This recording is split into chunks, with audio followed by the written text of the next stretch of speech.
Friends welcome back to my channel. So कि खबर आपनलोकर hope आपनलोक सकलोरे भाले आछे आरु আজি बहुत बेसी गरम परिছে। सो भाबिछु बिलाही थेकेरेरे माछर टेंगा बनाओ। सो आपनलोकर लगतो शेयर करूँ। बोलक रेसिपिটো आरम्भ करूँ। प्रिपेरेशन करिए राखिछु। रेसिपिটো आपनलोकर লগত शेयर কৰি দিওঁ। আৰু এয়া যোৱাকালি মই ঢেকিয়া ৰাখিছিলোঁ দুমুঠি এমুঠি কালিয়ে বনাই খালোঁ। আজি এখিনি বনাম কিন্তু কথাটো হৈছে নেমু টেঙা নাই।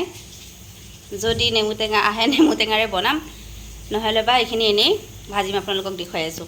মানে আলু আৰু ঢেকিয়া শাকখিনি বনাই লাষ্টত নেমু টেঙা চেপি দিব লাগে, বহুত টেষ্টি লাগে খাবলৈ। এয়া মাছখিনি বৰমাই ধুই দিছে। ইমান মাছ বাৰু মই নবনাওঁ, যিখিনি লাগে সেইখিনিয়ে বনাম। চ' এইফালে ভাতখিনি বহাই থৈ দিছিলোঁ, অকণমান হ'বলৈ বাকী আছে। আৰু এইফালে মই আলু বইল কৰিছিলোঁ টেঙাত দিবলৈ। সেয়া দেখাই নাপায়। ভাতখিনি চেকি লওঁ, তেওঁ বহাই দিছিলোঁ। আৰু আমি চেকা ভাত খাওঁ। ভাতখিনি চেকা হোৱাৰ পিছত মাছৰ টেঙাটো বনাম। আগতে ভাতটো বহাই দিছোঁ। আৰু এইফালে টেঙাত দিবলৈ আলু বইল কৰিছিলোঁ।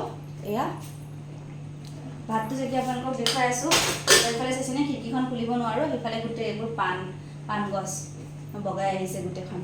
চ' আপোনালোকক দেখুৱাই আছোঁ। আৰু এইফালে এইখিনিও বাচিব আছে মোৰ, মানে এইখিনি বহুত দেৰিকৈ ভাবিলোঁ ন বনাম বুলি, সেইটো কাৰণে।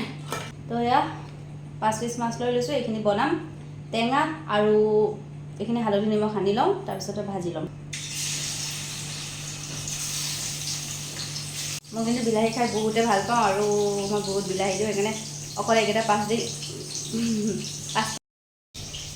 ইফালে চাব পাৰিছে বিলাহীখিনি 5টা বিলাহী কাটি লৈছোঁ, হৈ যাব এইখিনিৰে। স্লাইচ কৰি লৈছোঁ। আৰু এইফালে নহৰুখিনি মই কুটি লৈছোঁ। কুটি দিলেও ভাল লাগে, আপোনালোকে থেতেলাইও ল'ব পাৰে। আৰু এইফালে 2টা শুকান জলকীয়া, বাকী থেকেৰা টেঙাখিনি আছে, সেইখিনি অকণ পানীত তিয়াই ৰাখিছোঁ। আৰু এয়া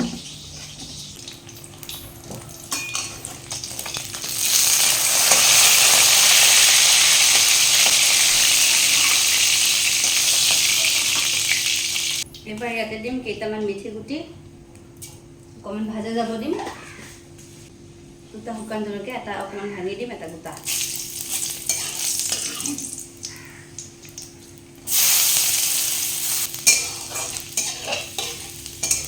নহৰুখিনি ভাজা গ'ল, এবাৰ বিলাহীখিনি এড কৰি দিম।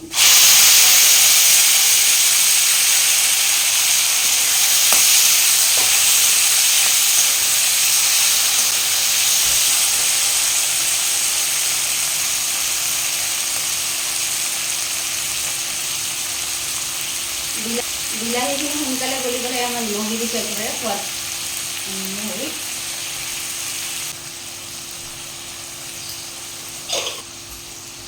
বিলাহীখিনি ঢাকনিখন দি চফ্ট হ'ব দিওঁ।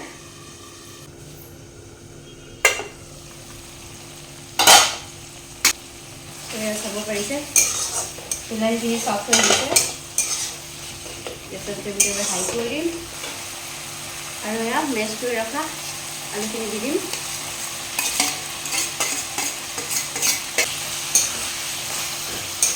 ধুনীয়াকৈ এইখিনি বিলাহীখিনিৰ লগত মিক্স কৰি লওঁ আৰু 2 মিনিটমান ভাজি ল'ম। পাতলকৈ জোলখন বনাম। লগতে এয়া থেকেৰা টেঙাখিনি ধুই ল'লোঁ, এইখিনি এড কৰি দিম। আপোনালোকে নেমু টেঙাও দিব পাৰে, তেতেলী পানী দিব পাৰে। এতিয়া এইখিনি উতলাই ল'ম, দি দিম। জোলখন অকণমান গোটা কৰি দিম। টেঙা জোল গোটা হ'লেও মোৰ খাই ভাল লাগে, পাতল হ'লেও ভাল লাগে, কিন্তু গোটাটো বেছি লাগে। তথাপিও এইখিনি অকণমান আৰু পাতল কৰি দিম, গোটা কৰি দিম। তাৰপিছত জোলখিনি বনাই ৰেডি হৈ যাব। চ' এয়া চাব পাৰিছে মাছৰ জোলখনো বনাই ৰেডি হৈ গ'ল। এনেকৈ গৰমত এই জোলখন খাই যে কিমান ভাল লাগে নহয়। আৰু এইফালে শাকখিনিও বনাই ল'লোঁ। আলু আৰু নেমু টেঙাৰে নবনালোঁ, মানে নেমু টেঙা নাছিলে আৰু পাচলিও ঘৰত নাহিল, সেইটো কাৰণে। বাকী নহৰু আৰু শুকান জলকীয়া দি এনেই ভাজি ল'লোঁ শাকখিনি। এনেকৈও বেয়া নালাগে, কিন্তু আলু আৰু নেমু টেঙাৰে বেছি টেষ্টি লাগে। ৰেচিপিটো যদি ভাল লাগিলে লাইক শ্বেয়াৰ কমেণ্ট কৰিবলৈ নাপাহৰিব। আৰু প্লিজ মোৰ চেনেলটো ছাবস্ক্ৰাইব কৰি কাষতে থকা বেল আইকনটো প্ৰেছ কৰি অল কৰি দিব, যাতে মই ভিডিঅ' দি থাকিলে আপোনালোকে পাই থাকে। আৰু আকৌ লগ পাম বেলেগ এটা ৰেচিপিৰ সৈতে। চ' বাই বাই। আৰু আপোনালোকে মোৰ মেইন চেনেলটো ভিজিট কৰিব পাৰে, ডেছক্ৰিপশ্যনত লিংক আছে। চ' বাই।